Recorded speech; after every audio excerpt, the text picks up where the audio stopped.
Nous sommes le samedi 1er octobre 2016. Il est 9h et les rayons du soleil filtrent à travers les stores. Je me réveille de bonne humeur. Ça fait plaisir ces matins où l'été joue les prolongations. Je sors acheter le pain et quelques croissants pour le petit déjeuner. L'air est frais et vivifiant. Le centre-ville de Pessac grouille déjà de monde sur la place principale. Les odeurs de poisson se mélangent à celles de la charcuterie. C'est le traditionnel marché du centre-ville. Mais un peu plus loin, en traversant la route, j'aperçois un panneau qui attire mon attention. Pessac, village, un marché pas comme les autres, avec dessous l'indication marché de créateurs. Je traverse la route, ça a l'air important. Tous les élus sont là avec le maire en costard, sur une scène prêt à faire des discours. Mais avec une ambition qui ne doit jamais être mesurée, parce que sinon on ne fait rien si on est trop modeste dans ses ambitions. Donc il faut toujours viser très haut, et puis après on voit jusqu'où on peut arriver, mais il faut viser toujours très haut. Grâce à vous on peut le faire. Pessac Village, et pour cette manifestation du premier marché des créateurs, témoigne encore une fois de cet extraordinaire dynamisme qu'aujourd'hui vous voulez incarner et que vous voulez impulser à l'ensemble du tissu commercial sur Pessac Centre. Une ville belle, c'est une première chose. Une ville avec des commerçants, c'est une ville qui vit. Moi je suis épaté. Par l'enthousiasme, la volonté et l'enthousiasme que vous manifestez. Je tiens à vous rendre hommage particulièrement, à vous Alexandra, à vous Patrick, pour le fait d'avoir entraîné l'ensemble des commerçants dans cette aventure, qui est une belle aventure dont vous disiez effectivement qu'elle était indispensable pour animer un centre-ville, mais qui ne va pour autant pas de soi. Pour avoir, avant d'être maire, interviewé beaucoup de commerçants et leur avoir demandé comment les choses pouvaient s'améliorer, quels seraient les facteurs qui permettraient d'attirer mieux, de pérenniser, de dynamiser, de créer de la vie et surtout de la maintenir sur ces nouvelles places du centre-ville qui sont effectivement tout à fait adaptées pour accueillir des manifestations. Les avis étaient compliqués. Il manque toujours de... Je pars à la recherche de ce Patrick Gélineau, secrétaire de l'association Pessac Village, à l'origine apparemment de ce marché des créateurs. Je le rencontre avec une chemise bleu flashy.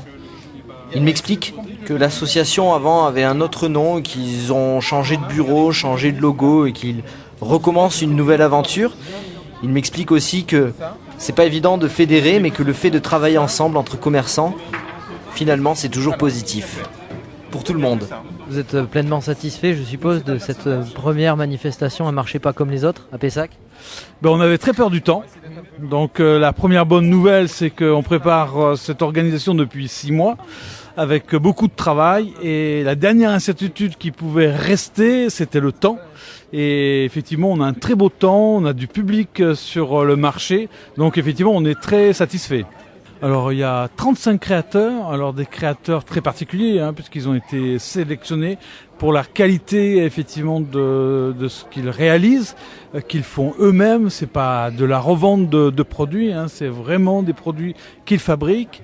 Et ils savent en parler, ils savent parler effectivement de ce qu'ils vont réaliser. Il y a des créateurs et en même temps il y a plein d'animations, musique, contes, artistes. Donc on a voulu une manifestation riche.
Ce qui est drôle avec ce marché de créateurs, c'est que même les gens de la mairie, les élus, les organisateurs se laissent prendre au jeu. c'est fait, c'est déjà fait.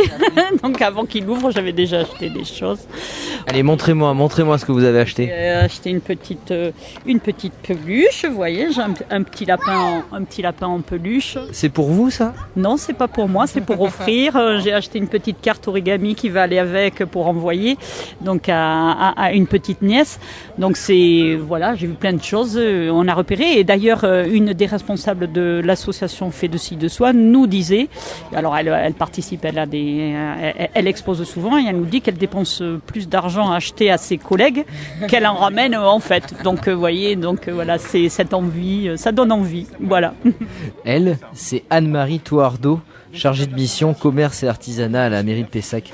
Elle m'explique l'origine de cette manifestation, la genèse du projet qu'elle suit depuis le début.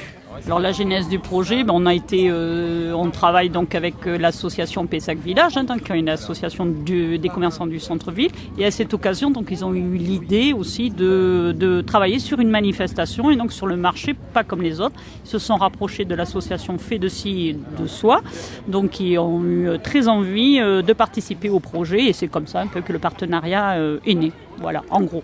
À ses côtés, Benoît Roturou, l'élu pessacais en charge du commerce, de l'artisanat et des marchés de plein air, apporte des précisions. L'adhésion de Pessac Village à la Ronde de Gironde a été l'occasion de concourir et d'obtenir un prix dans le cadre de ce projet qui a permis de le réaliser par la suite.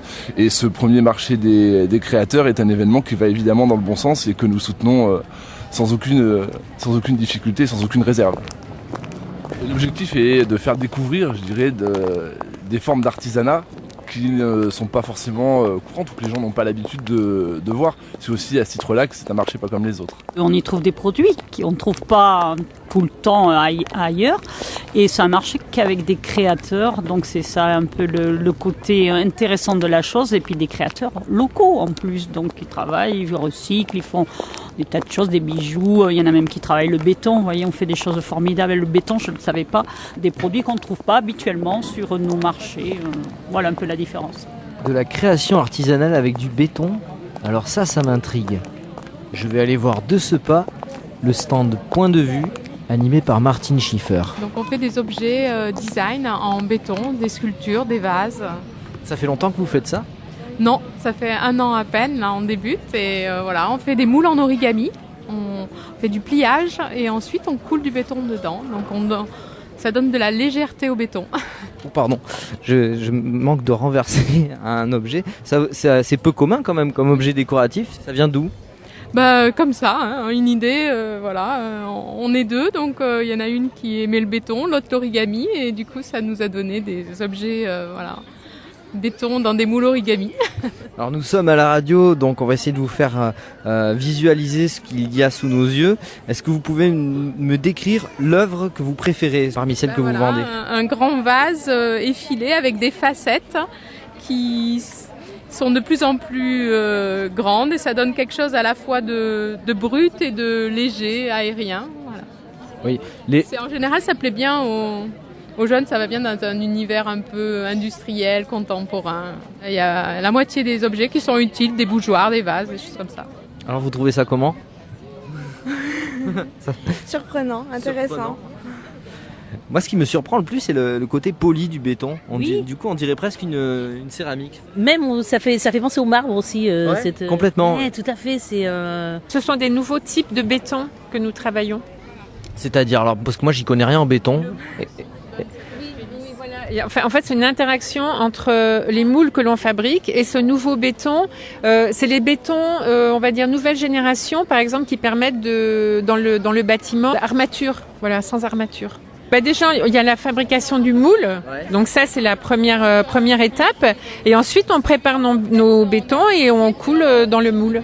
Mais chaque moule on réutilise pas forcément le moule. Donc chaque moule est individuel, en fait. Voilà. Et en temps, on fait des séances des après-midi. Voilà, on essaie de s'organiser pour travailler en série. Voilà.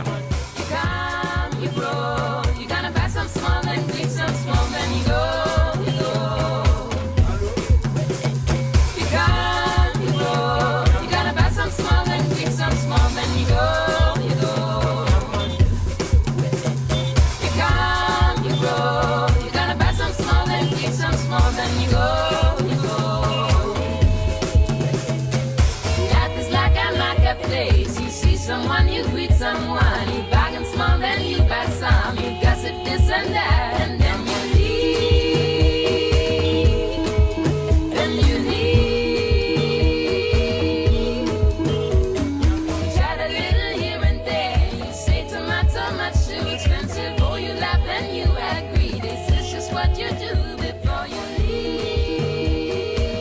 En fait, c'est très intéressant de discuter avec des créateurs.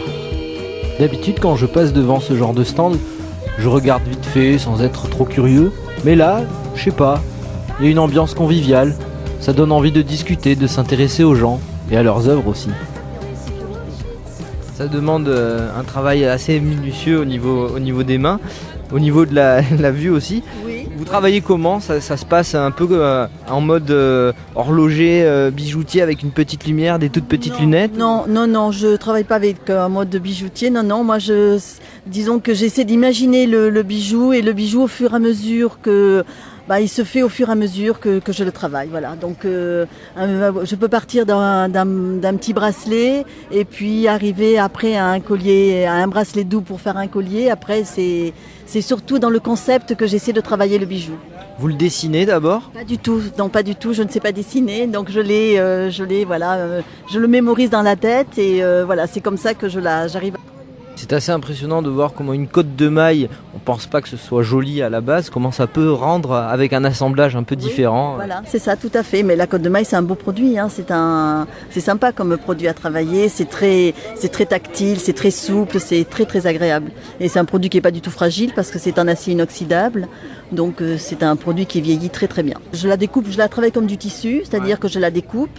Mais après, les autres produits, je ne les retravaille pas. Non, le métal que je reçois, il reste tel que je le reçois. Alors ce qui est marrant, c'est que vous exposez des bijoux assez magnifiques et vous en portez très peu. Je vois juste quelques bagues quand même. Si. Mais pas de collier. J'ai pas de collier sur moi parce que bien souvent, je vais vous dire pourquoi. Souvent les gens, ils veulent, j'essaie sur moi. Donc si j'en mets un sur moi, il faut que je l'enlève. Donc c'est pour ça que j'ai pas autour du cou. Bon, les bagues, les bracelets, ça s'enlève plus vite. C'est important de les tester, les bijoux pour le confort. Tout le temps. Moi, je porte tous les bijoux. Chaque fois que je fais un nouveau produit, je le porte. Enfin, je porte un exemplaire pour voir comment il vieillit, pour voir comment s'il y a des petits défauts pour le porter, pour le fermer, pour l'ouvrir. Et ça, je teste tous les produits et je ne porte que mes bijoux. Ça me permet comme ça de faire évoluer justement les produits parce qu'il y a des fois je me dis ah là là mais non mais ça c'est pas comme ça qu'il faut le porter, je vais faire une petite modification, je vais le changer et puis voilà, je porte, oui ça c'est très très important. Si l'idée de ce marché des créateurs revient à l'association des commerçants Pessac Village, l'organisation en elle-même a été confiée à deux nanas extraordinaires, le collectif Fait de ci de soi. Anne Dupont et Stéphanie Richard sont elles aussi créatrices. Elles animent en parallèle des ateliers avec des enfants, avec divers publics. Et depuis quelques temps, elles se sont lancées dans l'organisation de ce genre d'événements. J'ai développé cette activité depuis peu. Mais en fait, la création reste vraiment en parallèle. C'est surtout les ateliers, effectivement. Les ateliers à partir de matériaux de récupération, matériaux naturels. Et j'interviens auprès de différents publics, des crèches, des maisons de retraite, des centres sociaux. Et puis là, vraiment, on prend une orientation aussi en parallèle sur l'organisation des événements. Et là, on en est à notre combien ? Cinquième avec Anne. C'est une belle rencontre parce que vraiment on est très complémentaires sur l'organisation et c'est vraiment du plaisir de travailler ensemble. On a surtout envie que nos événements fassent une mise en avant de l'artisanat et du créateur. Tous nos événements, au départ, c'est un marché de créateurs et d'artisans. Et on avait aussi envie de développer les marchés, mais que ce soit aussi des moments culturels. Donc on y associe maintenant de la musique, on y associe des performances, des ateliers aussi, oui, des ateliers. Et donc moi, je suis créatrice en bijoux. Fantasy, mais j'ai un historique quand même dans la création, mais j'étais web designer et photographe. Et voilà, aujourd'hui, je suis sur une création plus artisanale. Et en coulisses, comment ça se prépare ? Est-ce que ça marche un peu comme une brocante ou un vide-grenier où on réserve un stand à l'avance ? Tout simplement, vous gérez les emplacements ou c'est différent d'un vide-grenier ? C'est vraiment différent d'un vide-grenier parce que là, on prend vraiment à cœur de sélectionner différents univers, représenter différents univers sur nos marchés. C'est vous qui sélectionnez en fait, de sorte qu'il y ait un peu tous les arts créatifs représentés. Oui, exactement. Parce qu'on prend un univers bijoux, un univers mode, un univers accessoires, un univers bien-être, un univers déco et enfants, oui. Et on souhaite vraiment que nos événements soient ouverts au public et à tous les publics. C'est-à-dire que quelqu'un qui aime les bijoux, il a un choix de stand de bijoux, mais ce ne sont pas les mêmes bijoux. Ce ne sont pas des bijoux revendeurs. L'intérêt, il est et pour le public, c'est d'avoir des propositions vraiment différentes, et aussi pour les créateurs, c'est la garantie qu'il n'y aura pas de concurrence entre eux.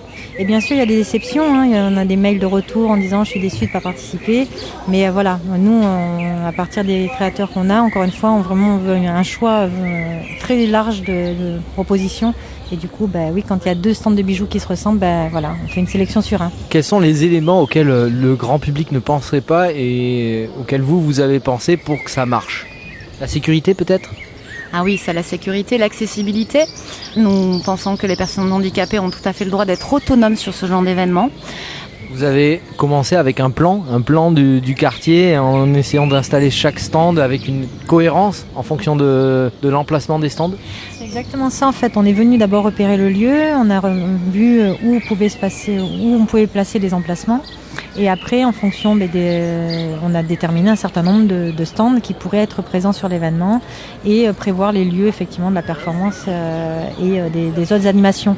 Hier soir, on a appris qu'on n'avait pas de sono pour aujourd'hui. Et ça, c'était pas prévu et on a dû gérer une urgence hier soir. Voilà. Mais c'est une urgence parmi tant d'autres. Il est 11h. Anne et Stéphanie me laissent. Elles sont appelées à gérer des problèmes logistiques. Une histoire de chaise apparemment. Je leur ai donné rendez-vous à 12h30 avec les représentants de la ville et les organisateurs. D'ici là, j'ai le temps d'aller visiter d'autres stands. Mais là, je me pose un peu. J'ai le coup de barre en fait. Je touille machinalement mon café, attablé à cette terrasse de bistrot. J'observe les gens. J'adore ça. Il y a plus de monde que tout à l'heure. À côté de moi, des mamies parlent très sérieusement de l'emplacement des meubles du salon de l'une d'entre elles. Et devant, une vue imprenable sur des vies humaines, toutes différentes. Du père de famille à la jeune étudiante coquette, des simples passants au groupe d'amis venus exprès chercher le super cadeau de Noël.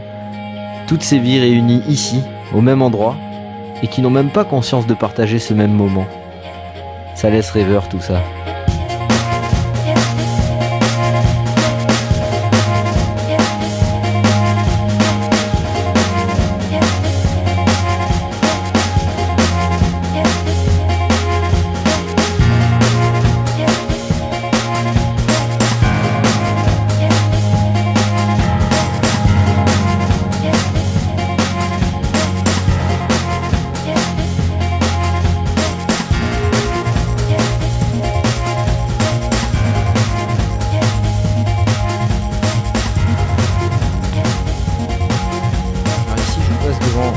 D'autres bijoux. Je peux vous parler un petit peu ? Alors, c'est vous Candice, c'est vous, je devais vous rencontrer en plus. Ah oui, c'est vrai.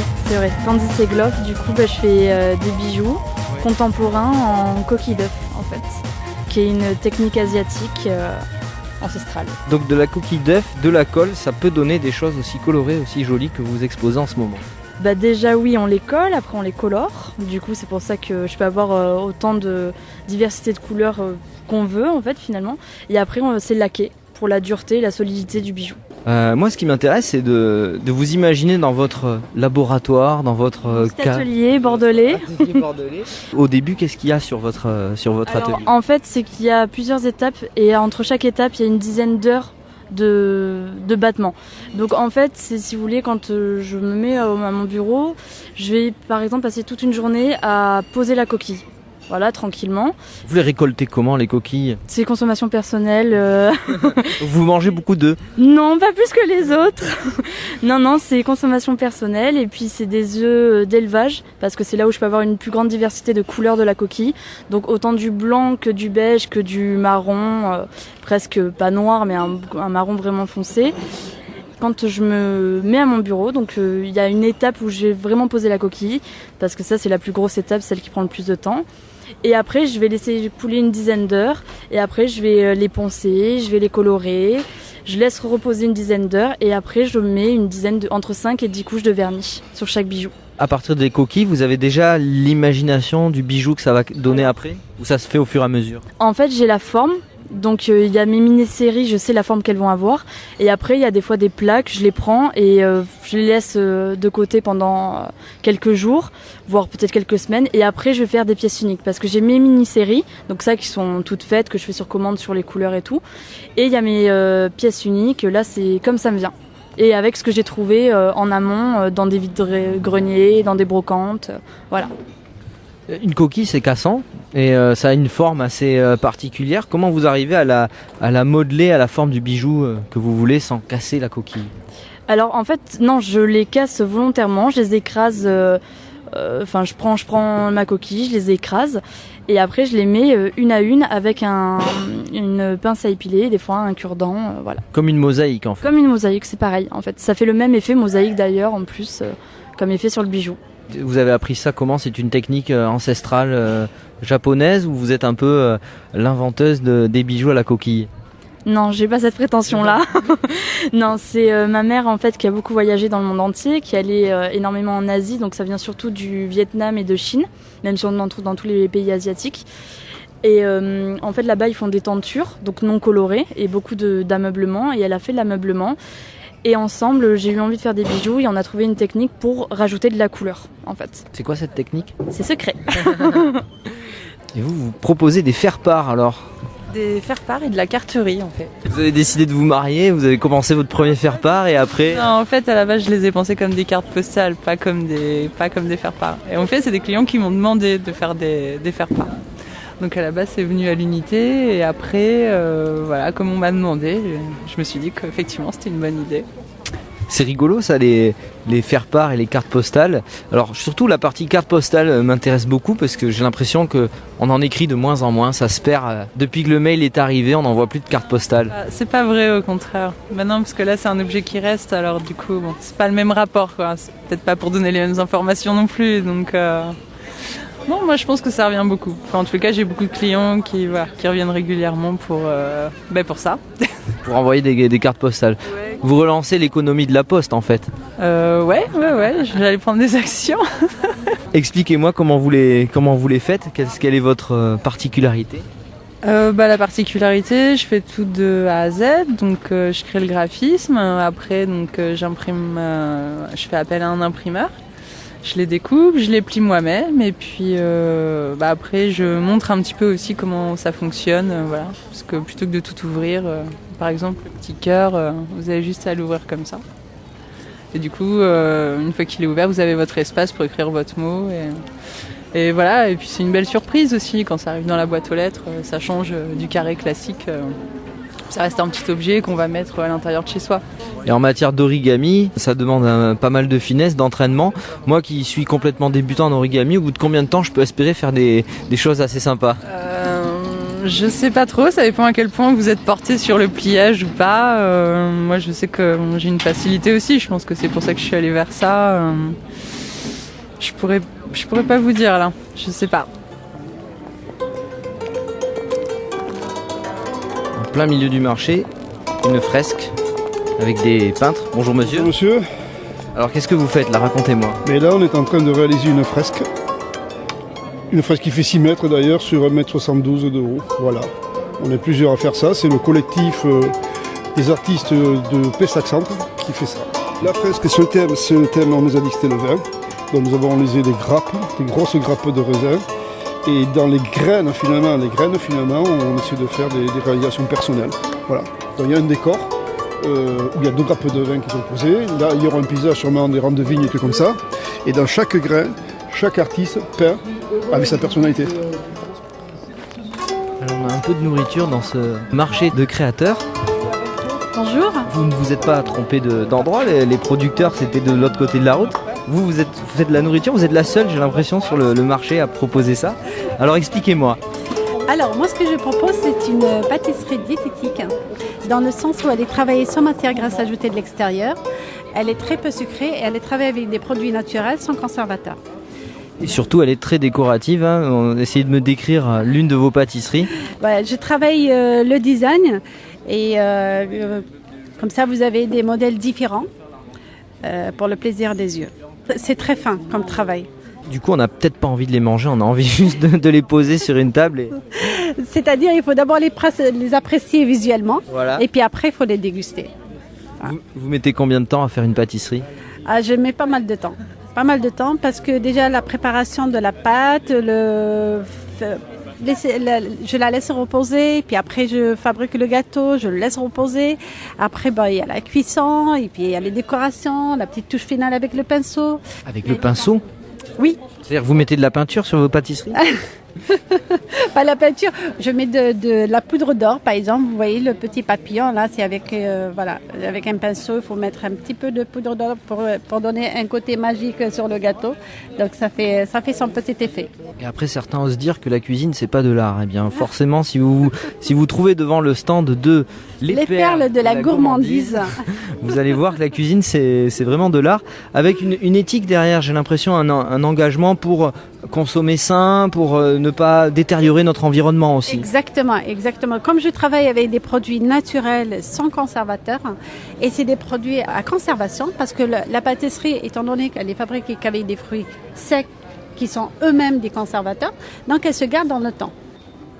Bonjour, je fais mon petit tour au marché des créateurs de Pessac, un marché pas comme les autres. Je suis de Radio Campus et j'arrive, je passe de l'autre côté du stand. Vous êtes les premiers que je vois qui travaillent plutôt la céramique? Ben oui, je pense qu'on est les seuls sur le marché à travailler la céramique. Donc c'est poterie, céramique, comment ça s'appelle exactement? Ben on peut dire les deux, en fait c'est deux mots assez proches. Céramique, ça fait un peu plus contemporain. Céramique, c'est la matière en fait.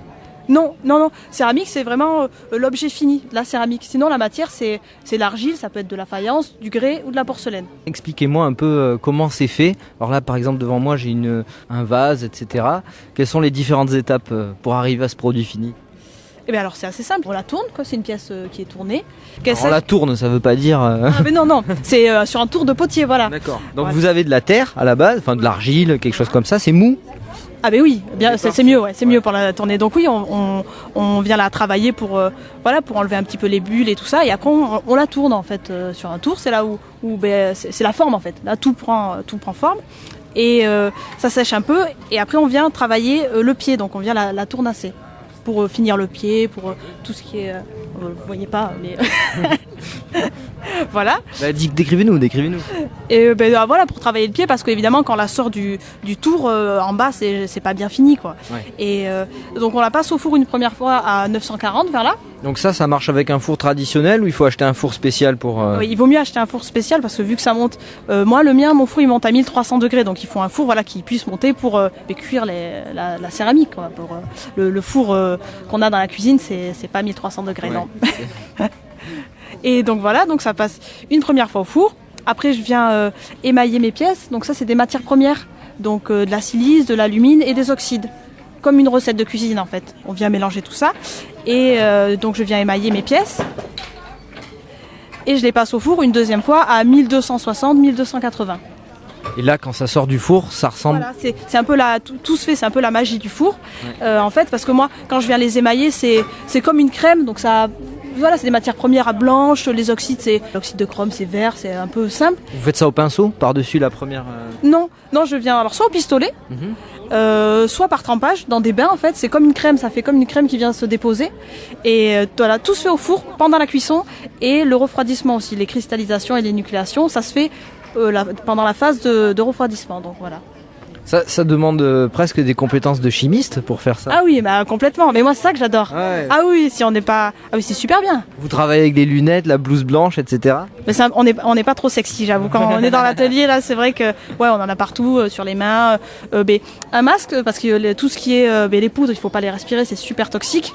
Un masque et des lunettes, quand j'émaille et tout ça, donc on n'est pas trop sexy, ouais. Les couleurs, ça, ce sont vraiment ce que vous appelez les émaillages, en fait. Ouais, l'émaillage, c'est les matières premières. C'est par exemple, c'est le fer qui va faire une réaction avec le titane, la silice. Bon, là, c'est la matière connue donc c'est le verre qui va venir vitrifier. Enfin, tout ça va faire une réaction dans le four, et c'est ça qui va venir faire ces couleurs, quoi, pour parler simplement, ces émaux.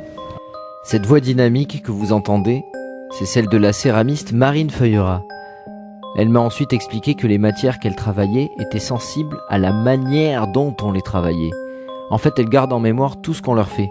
C'est pour ça que si on ne veut pas les casser, il faut être doux et calme quand on travaille la terre. Elle dit que la céramique l'a appris à s'apaiser. Moi qui suis de nature plutôt stressée, je crois que je vais me mettre à la poterie. On a ensuite évoqué sa formation auprès d'un maître artisan dans le Larzac et ce besoin de transmettre cet artisanat traditionnel pour ne pas qu'il se perde.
Mince, déjà 12h35, je suis en retard. Il faut que je retourne à la terrasse pour y retrouver toute l'équipe d'organisation de ce marché des créateurs de Pessac. Et j'ai encore tellement de stands et d'artisans à rencontrer. Et nous voilà. Oui, ça s'est super bien passé. Ah c'est super intéressant. Depuis tout à l'heure, j'ai appris plein de trucs et tout. J'ai vu Candy Sigloff, celle qui fait les bijoux en coquille d'œuf là. Marine Feuillera, la céramiste. Celle qui fait les objets en béton, là, comment elle s'appelle Marine Schiffer, voilà, c'est ça. Celle qui fait les pâtisseries Zulika Kerbourg, là, perle de gourmandise. J'ai vu notre bijoutière aussi, j'en ai vu pas mal. Ils ont tous de l'originalité, ils parlent de leur art avec passion. C'est vraiment cool. Un bon fromage, ouais, comme vous. Oui, avec une bière. Super. Non, nickel. Tout le monde a l'air très détendu, très satisfait de ce marché des créateurs. Ça sourit, ça rigole. On sent que pour eux vraiment tout se passe bien. Je m'assois à côté d'Anne et de Stéphanie, de fait de ci de soi. On discute pas mal du secteur économique et de la professionnalisation des artisans. Qu'est-ce qu'il faudrait faire, entre guillemets, pour que les professionnels arrivent à vivre complètement de leur activité qui leur prend énormément de temps, il faut le souligner. Alors, je me pose la question tous les jours. Pour l'instant, j'ai pas la réponse. Il faut être positif. Il faut pas baisser les bras. Ça, c'est une réalité. Un artisan, c'est la qualité de son travail qui va faire sa réputation. Et s'il se laisse le temps, tout en ayant une activité parallèle les premiers temps. Quand je dis les premiers temps, c'est 3-4 ans. Et s'il se laisse le temps de vraiment créer un réseau et de se faire une réputation, voilà, se faire connaître. C'est la seule solution que j'ai moi pour l'instant, mais c'est vrai que c'est pas facile, c'est beaucoup d'énergie, c'est beaucoup d'heures de travail, mais c'est des gens, tous ces gens-là, c'est des gens passionnés, comme nous, on est des passionnés, et ça donne une énergie pour avancer, pour avoir des idées et pour avancer surtout. Ouais. Il y a une question qui se pose aussi autour de la création et de la culture en général. Dès qu'on associe la culture et l'économie et l'argent qu'il y a derrière, c'est un peu difficile. J'ai l'impression que c'est pour ça aussi que les créateurs ont du mal à en vivre. Être artiste, c'est un vrai métier. Et ça, c'est une vraie réalité. Sauf que le public a tendance à penser que ces métiers-là, ce sont des animations et c'est juste pour rigoler. Non, c'est pas pour rigoler. Il y a des gens qui travaillent des heures pour présenter des prestations de qualité. Il vient d'où le problème ? Le fait qu'on se fasse plaisir en vendant des choses, c'est pas compatible avec une activité économique ? Dans l'idée, les gens ont cette idée-là, c'est que la productivité, c'est les grosses structures et l'artisan, il n'est pas productif et c'est pas du tout le cas parce que l'artisan, pour continuer à vivre, il a besoin d'être rentable. Mais même les créateurs ont un rapport à l'argent vraiment compliqué parce qu'on a toujours du mal à fixer le prix de ses créations. Ouais. Donc il y a aussi cette partie-là. Et du coup, il y a cette partie-là et puis le fait aussi que ça soit moins reconnu. J'ai l'impression que ces marchés de créateurs ont quand même aussi pour vocation de susciter des vocations justement et de donner des idées aux gens. Tiens, pourquoi je ne ferais pas ça comme métier ? Vous avez l'impression de valoriser l'emploi en France ? C'est un bien grand mot parce que on peut pas faire des retours concrets. Je pense qu'on valorise surtout l'emploi dans des métiers manuels en fait. Hein. Mais la qualité de l'artisanat. Après, comme vous disiez tout à l'heure, hein, c'est vraiment très difficile de vivre de ce métier-là. Oui, mais c'est important de le garder, ces métiers manuels. Aujourd'hui, on est dans un monde où il suffit d'aller dans un magasin pour acheter n'importe quoi, à tel point qu'on ne pense plus à toute la fabrication qu'il y a derrière. Ce sont des métiers, quand on interroge des enfants, ça ne vient même pas à la tête des enfants qu'ils peuvent pratiquer ce genre de métiers manuels qui ont été longtemps sous-valorisés en plus.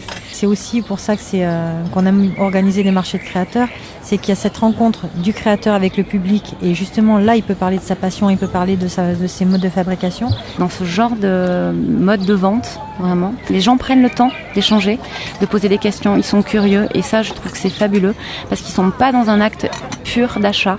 Mais ce qui est riche aussi, c'est que les créateurs entre eux discutent. Enfin, il y a vraiment un bel échange aussi entre créateurs. Il y a un autre côté aussi qui est, j'ai l'impression, valorisé à travers ces marchés de créateurs, c'est le côté local, économie locale. La plupart des créateurs se fournissent en local et font travailler les employeurs locaux, les matières premières locales. Ça, j'ai l'impression que c'est important et c'est en train de rentrer en ligne de compte. Oui, il y a des créateurs qui d'ailleurs sélectionnent en fait vraiment leurs produits de base, leurs matières premières. Tout le monde n'est pas capable de le faire. Tout dépend du métier. Mais ce qui est certain, c'est que beaucoup des créateurs qui sont présents là, et c'est vraiment de partir d'une matière brute et de construire quelque chose autour de cette matière brute. Et nous, on essaie de faire des choses, de présenter vraiment des métiers d'artisans. Plus on discute des problèmes d'environnement, qu'on discute des problèmes économiques, qu'on discute de la productivité de masse, j'ai envie de dire que les gens sont éduqués. Il y a des prises de conscience, donc c'est des prises de conscience qui sont lentes, mais je pense qu'on revient vers des choses essentielles et vers ce qui est plus humain et moins matériel et plus manuel et vraiment on revient vers une qualité de travail. En tout cas, nous, on œuvre pour ça. On a envie d'œuvrer pour un domaine où l'homme, il est vraiment important et il prévaut par rapport à la chaîne de production, par rapport à la productivité. Même s'il faut que ça soit rentable quand même, malgré tout. Pour autant, est-ce qu'on peut dire aujourd'hui que les créateurs sont complètement dans un écosystème qui respecte la biodiversité? On a souvent des matières premières comme des coquilles d'œufs ou des écailles de poisson qu'on a vues dans ce marché, qui sont des matières premières qui sont recyclées, qui seraient jetées sinon. Et parallèlement à ça, on a aussi des vernis, on a aussi des produits toxiques qui sont quand même utilisés. Est-ce que le créateur aujourd'hui est complètement vert? Malheureusement, non. Ça ne peut pas se faire d'un coup. Après, effectivement, il faut d'abord, avant tout, que ça soit un choix. Par exemple, moi, quand je fais des ateliers artistiques à partir de matériaux de récupération, matériaux naturels, je prépare de la colle de farine et j'utilise de la colle de farine. Donc, j'achète pas ni la peinture en tube, ni la colle en tube. C'est la peinture que aussi de la betterave. Exactement, je fais de la peinture végétale avec de la betterave, avec du chou rouge. Et tant pis si on n'a pas la couleur, cette couleur-là, parce que ça serait la couleur qu'on aurait en tube. Tant pis, on fait avec le violet qui devient bleu de la betterave, du chou rouge. On fait avec le rouge de la betterave et puis on compose avec ça. Je travaille aussi avec des épices. Donc, mais à la base, il faut que ça soit un choix. C'est-à-dire que quand on utilise la colle de farine, ça va pas tout coller. Mais c'est pas grave. On va faire les créations à partir de ça. Dernier point, là on est en milieu urbain, clairement. Pessac est une ville de 60 000 habitants. Est-ce qu'un marché en milieu urbain s'organise de la même manière qu'un marché en milieu rural? Je pense qu'il y a peut-être un peu plus d'éducation, de pédagogie à faire en milieu urbain. En fait, on peut pas comparer, on n'a pas organisé en milieu rural. Donc pour l'instant, c'est l'inconnu pour nous. Il y a beaucoup plus d'artisans dans les campagnes. Voilà. Et j'ai vraiment envie d'œuvrer pour qu'en ville, il y ait cette activité-là qui se développe plus et qui perdure. Voilà. À côté de nous se trouve Alfredo Junio, le premier vice-président de la Chambre de commerce à Bordeaux. Je lui demande s'il a des chiffres par rapport aux retombées économiques de ce genre de manifestation tel qu'un marché de créateurs. Enfin, moi ce que je peux mesurer déjà en étant là aujourd'hui, c'est les retombées, je dirais, au niveau de l'enthousiasme. Et ce vivre ensemble dont on parle beaucoup en ce moment, voilà, vivre ensemble, c'est ça aujourd'hui. Et ça, la retombée est immédiate. Donc à partir du moment où le point de départ, c'est cette envie de faire les choses ensemble, c'est déjà la plus grosse, je dirais, chance demain d'avoir des retombées économiques. Fin du repas. Je m'éclipse afin de visiter les derniers stands que je n'ai pas eu le temps de voir dans la matinée.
Qu'est-ce que vous aimez dans les marchés de créateurs ? Est-ce que vous êtes plutôt là pour acheter, vous avez une démarche d'achat, ou est-ce que vous êtes vraiment là pour regarder ?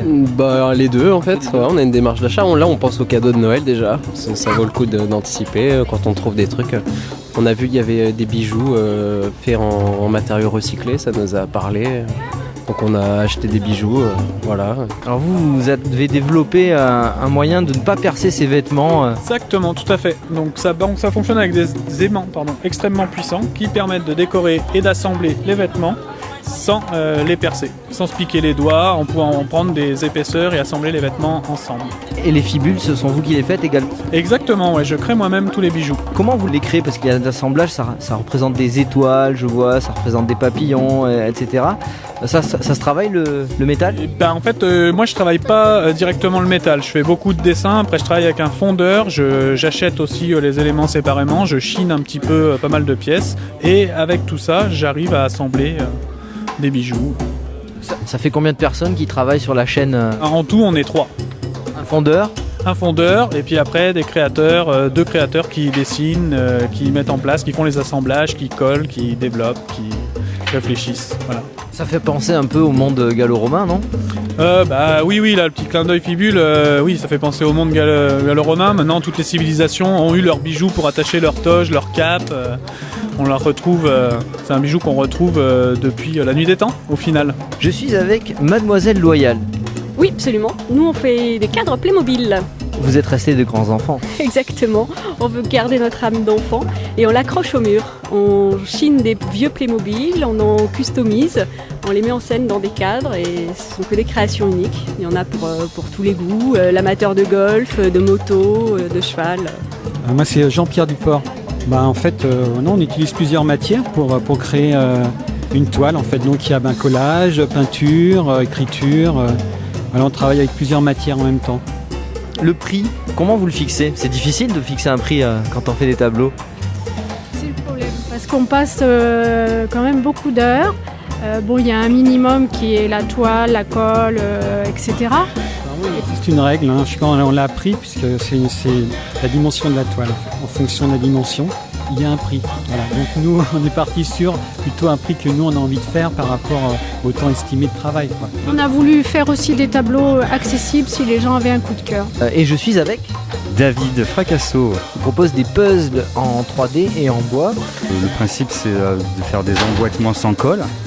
Et la différence avec tous les puzzles qu'on peut trouver sur le marché, c'est que ceux-ci sont décorés par un procédé de sublimation qui permettent de faire ressortir toutes les couleurs et donc avoir des motifs colorés et pas avoir des puzzles en bois brut banal. Procédé de sublimation, c'est un terme un peu compliqué, ça veut dire quoi en clair ? Alors la sublimation, c'est le fait de passer de l'état solide à l'état gazeux sans passer par l'état liquide. Donc en gros, on imprime de la cire pigmentée qui, par le biais de la chaleur, se transforme en gaz et est projetée directement dans la matière. Donc c'est le même procédé qu'on utilise pour fabriquer les mugs et ça rend les motifs indélébiles. Il y a toujours un procédé de chimiste derrière ces créateurs, j'ai l'impression. Mais oui, il faut bien essayer toutes les technologies pour pouvoir sortir un peu du lot. C'est vous qui le faites aussi ? Absolument, je conçois les puzzles, je les découpe avec une machine de découpe laser et le procédé de sublimation qui est en amont.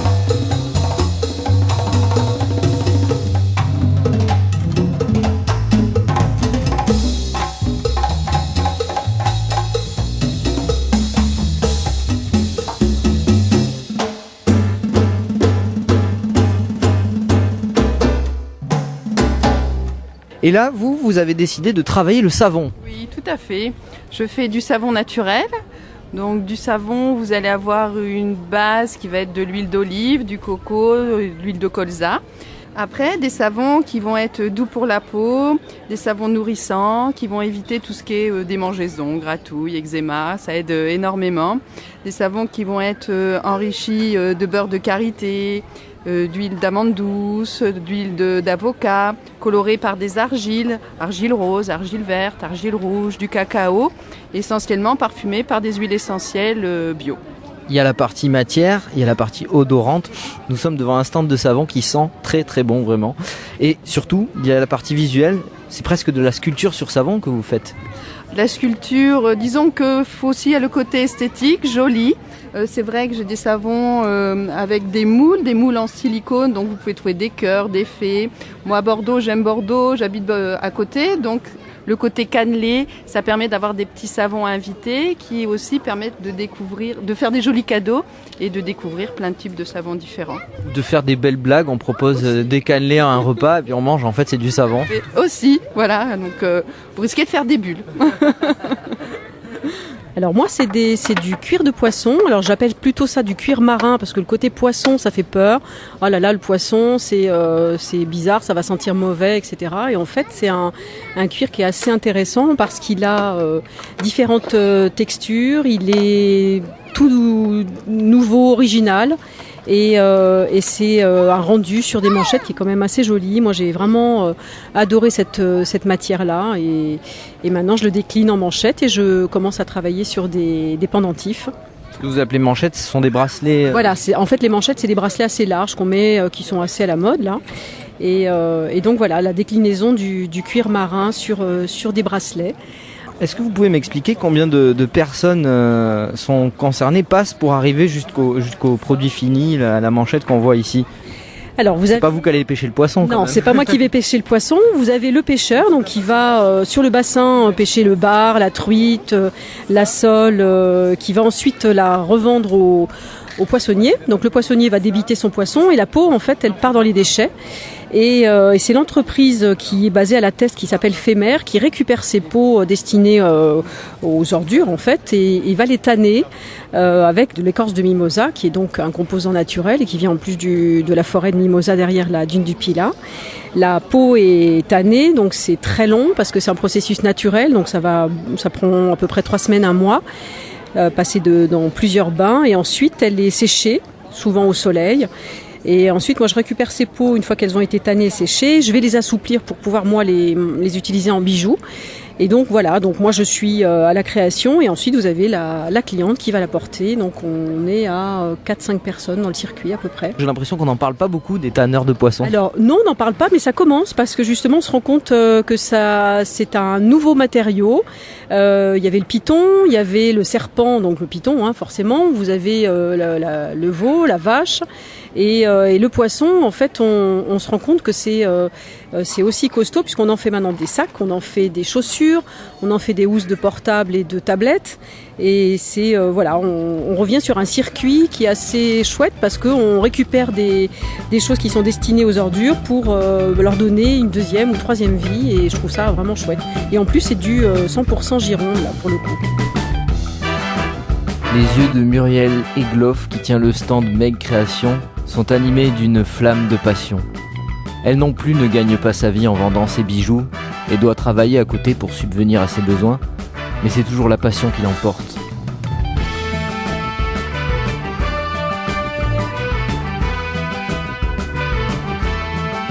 Le bonheur de créer avec ses mains et de partager avec son prochain. C'est aussi ça le vivre ensemble. Il est 14h30. J'aurais passé plus d'une demi-journée à ce marché des créateurs de Pessac. Effectivement, c'était un marché pas comme les autres. Que de rencontres. Et de nouvelles aventures qui s'annoncent pour l'association des commerçants Pessac Village. C'est ce que m'explique Patrick Gélineau, que je croise à nouveau sur le chemin du retour. À Pessac, cette association de commerçants, ça va continuer tout au long de l'année.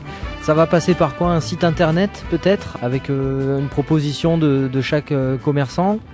Bravo, gagné. Donc la première démarche qu'on a fait, c'est qu'on a changé le logo de l'association. Au jour d'aujourd'hui, sur le site, effectivement, les gens vont retrouver l'information des animations qu'on va proposer sur centre-ville et aussi des offres que vont proposer les commerçants.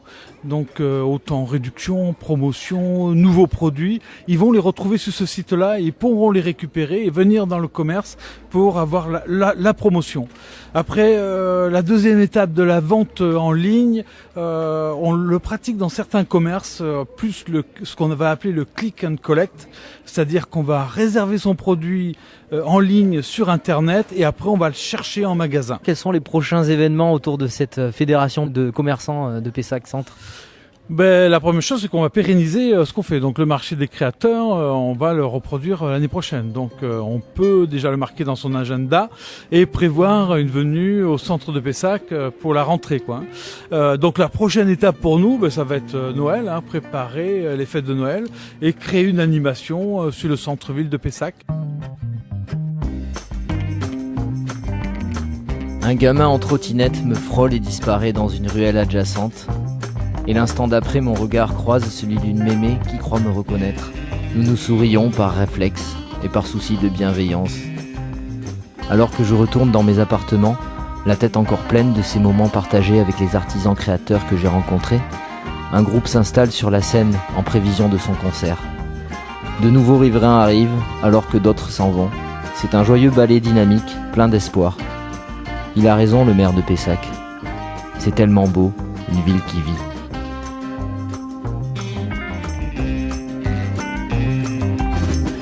Your name sounds southern, but you like the north.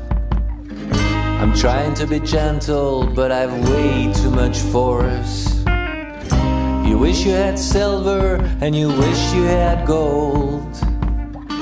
You wish you had someone to have and to hold. We're holding a blessing, we're holding a monument. Holding and kissing feels like a million. We're holding a blessing, we're holding a monument. Holding and kissing feels like a million.